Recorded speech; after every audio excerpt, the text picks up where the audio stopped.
Hello dear students, આજના video લેક્ચરની અંદર હું હિરેન ગાંગાણી આપ સર્વનું હાર્દિક સ્વાગત કરું છું। આજે આપણે જોવા જઈ રહ્યા છીએ ચેપ્ટર નંબર 2 કે જેનું નામ છે આપણી આસપાસના દ્રવ્યો શુદ્ધ છે એવો પ્રશ્ન આપણને કરવામાં આવેલો છે। એટલે કે આપણે જે પણ દ્રવ્યો જોઈ રહ્યા છીએ શું તે બધા ખરેખરમાં શુદ્ધ છે તેવું અહીં કહેવામાં આવેલું છે। તો ચેપ્ટર નંબર 1 ની અંદર આપણે જોયેલું કે આપણી આસપાસમાં દ્રવ્યો એ દ્રવ્યની કેટલી અવસ્થાઓ છે અને એમનો વિસ્તૃત માહિતી આપણે મેળવેલી। તો આ ચેપ્ટરની અંદર આપણે મિશ્રણ શું છે, દ્રાવણ શું છે અને આ જે મિશ્રણ હોય છે એમના ઘટકોને આપણે કઈ રીતે છૂટા પાડી શકીએ, કઈ કઈ પદ્ધતિઓ વડે છૂટા પાડી શકીએ જેને કહેવામાં આવે છે અલગીકરણ। ત્યારબાદ છે ભૌતિક અને રાસાયણિક ફેરફારો અને છેલ્લે આપણે અભ્યાસ કરીશું શુદ્ધ પદાર્થોના પ્રકાર કયા છે, શુદ્ધ પદાર્થો જે છે એ બધાની કઈ કઈ કેટેગરી પડે છે તેના વિશેનો આપણે અભ્યાસ કરીશું। તો સૌપ્રથમ આપણે જોઈએ કે શુદ્ધ દ્રવ્ય એટલે શું। વિદ્યાર્થી મિત્રો, તમે તમારી આસપાસ ઘણા બધા દ્રવ્યો જોતા હશો, જેમ કે લાકડું, લોખંડ, ખુરશી, ટેબલ, ફેન, ટ્યુબલાઇટ વગેરે અલગ અલગ પ્રકારના દ્રવ્યો હશે જેની આપણે ચેપ્ટર 1માં માહિતી મેળવેલી। પરંતુ શુદ્ધ દ્રવ્ય એટલે શું? તો સામાન્ય રીતે શુદ્ધ દ્રવ્યનો અર્થ આપણે એવો કરતા હોઈએ છીએ કે જેની અંદર કોઈ પણ ભેળસેળ હોય નહીં, જેની અંદર કોઈ પણ મિક્સ મસાલા હોતા નથી, તેને આપણે શુદ્ધ દ્રવ્ય તરીકે ઓળખી શકીએ। કોઈ પણ પ્રકારની ભેળસેળ કે છેતરામણી ન હોય તેને આપણે શુદ્ધ દ્રવ્ય વ્યવહારિક ભાષામાં કહેતા હોઈએ છીએ। પરંતુ વૈજ્ઞાનિક ભાષાની અંદર અથવા તો વૈજ્ઞાનિક દ્રષ્ટિએ જો જોવા જઈએ તો જે દ્રવ્યમાં રહેલા તમામ કણોના રાસાયણિક ગુણધર્મો સમાન હોય તેને જ શુદ્ધ દ્રવ્ય કહેવામાં આવે છે।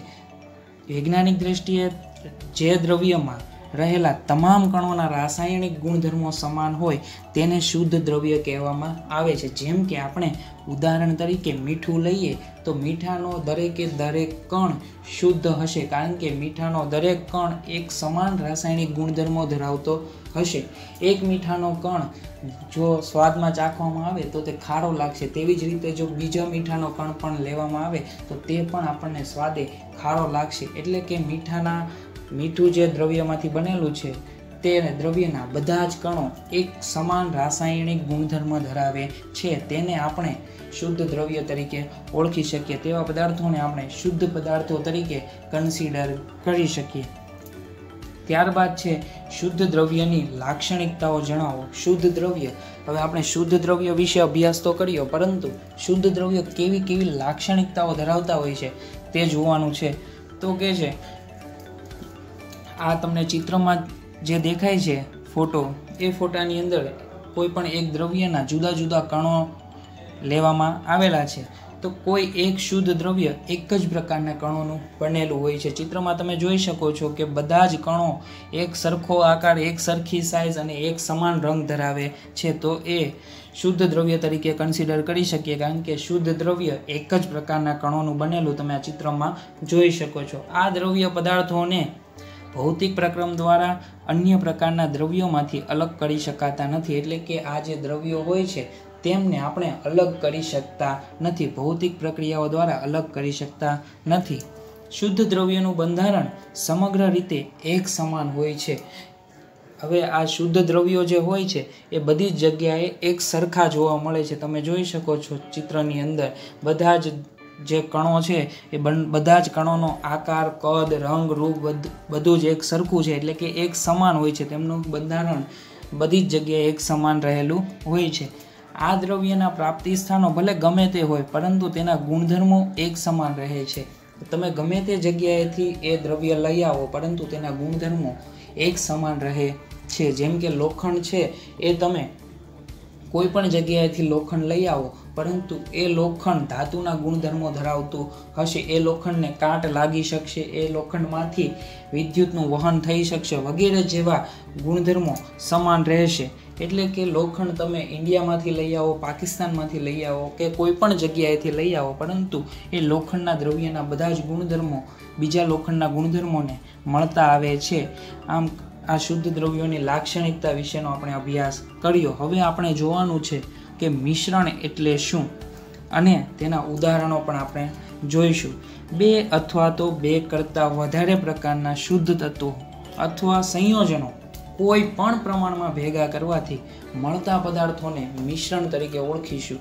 અહીં વિદ્યાર્થી મિત્રો ધ્યાનમાં રાખવા જેવી બાબત કે 2 અથવા વધારે પ્રકારના શુદ્ધ તત્વો કે સંયોજનો ભેગા મળીને જે પદાર્થ બનાવે છે તેને આપણે મિશ્રણ કહીએ છીએ.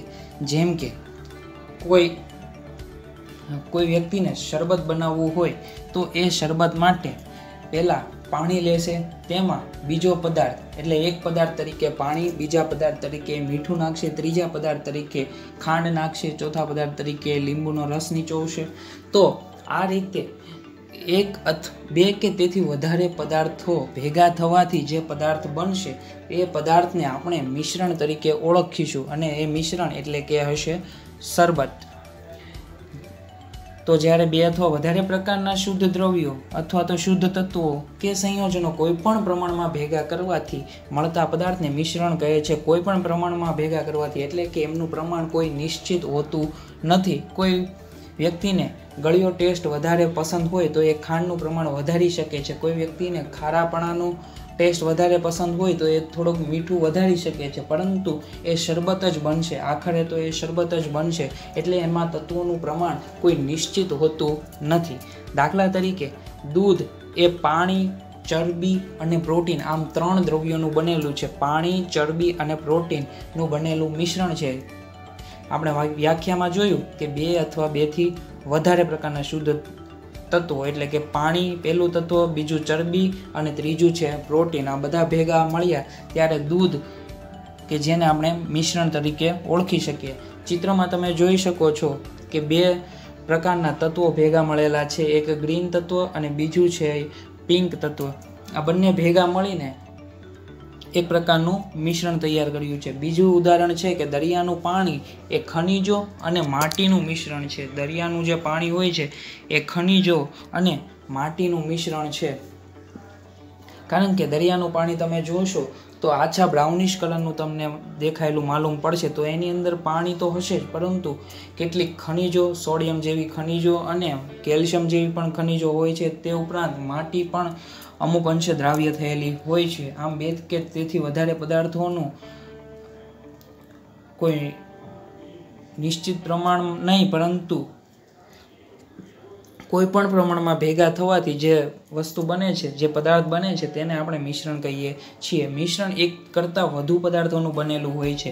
તેમાં એક પદાર્થ ક્યારેય હોઈ શકે નહીં. એક પદાર્થથી માત્ર શુદ્ધ દ્રવ્ય હશે તેનાથી મિશ્રણ બનશે નહીં. એટલે કે મિશ્રણ 1 થી વધુ પદાર્થોનું બનેલું હોય છે. આ પદાર્થોનું પ્રમાણ નિશ્ચિત હોવું જરૂરી નથી. એટલે કે તેમની ટકાવારી, તેમના પ્રમાણની જે ટકાવારી છે તે નિશ્ચિત ન હોય તો પણ ચાલે. એટલે કે કોઈ ફિક્સ માપ હોતું નથી. તેને મિશ્રણ કહેવામાં આવે છે. મિશ્રણમાં મિશ્ર થયેલા પદાર્થો પોતાના મૂળભૂત ગુણધર્મો જાળવી રાખે છે. એટલે કે આપણે જે શરબત મિશ્રણ તરીકે જે શરબત બનાવ્યું તેમની અંદર આપણને ખારો ટેસ્ટ પણ આવશે કે જે મીઠું દ્રવ્ય છે. બીજું આપણને ગળ્યો ટેસ્ટ પણ આવશે જે ખાંડ નામના દ્રવ્યનો ગુણધર્મ છે, અને પાણીનો ટેસ્ટ પણ આપણને આવશે. આમ દરેક દ્રવ્ય પોતાનો ગુણધર્મ જાળવી રાખે છે, પોતાનો ગુણધર્મ ગુમાવી દેતા નથી. તો આ હતી મિશ્રણની વાત. તો મિશ્રણનું વર્ગીકરણ શાને આધારે કરવામાં આવે છે અને તેના પ્રકારો જણાવો. આજે મિશ્રણની વાત કરી તો એ મિશ્રણનું વર્ગીકરણ શેના આધારે કરવામાં આવે છે અને તેના પ્રકાર જણાવો. તો મિશ્રણનું વર્ગીકરણ તેમાં રહેલા ઘટક કણોના સ્વભાવને આધારે કરવામાં આવે છે. મિશ્રણનું વર્ગીકરણ તેમાં રહેલા ઘટક કણોના સ્વભાવને આધારે કરવામાં આવતું હોય છે. અને સ્વભાવને આધારે મિશ્રણના મુખ્યત્વે 2 પ્રકાર પડે છે. પહેલું છે સમાંગ મિશ્રણ અને બીજું છે વિસમાંગ મિશ્રણ. આકૃતિમાં તમે જોઈ શકો છો કે જે પહેલું ચિત્ર છે એ સમાંગ મિશ્રણનું છે અને બીજું ચિત્ર વિસમાંગ મિશ્રણનું છે. એટલે કે સમાંગ મિશ્રણની અંદર બધા જ બંને પ્રકારના દ્રવ્યના કણો આખા દ્રાવણમાં ફેલાયેલા હશે, અને જ્યારે વિસમાંગ મિશ્રણની અંદર અમુક જગ્યાએ વેર વિખેરની જેમ દ્રવ્યના કણો ફેલાયેલા હશે. આમ સમાંગ મિશ્રણ અને વિસમાંગ મિશ્રણ એવો એનો અર્થ થાય છે. તો એના વિશેની માહિતી આપણે આના પછીના વિડીયો લેક્ચરની અંદર મેળવીશું. ત્યાં સુધી જય હિન્દ, જય ભારત.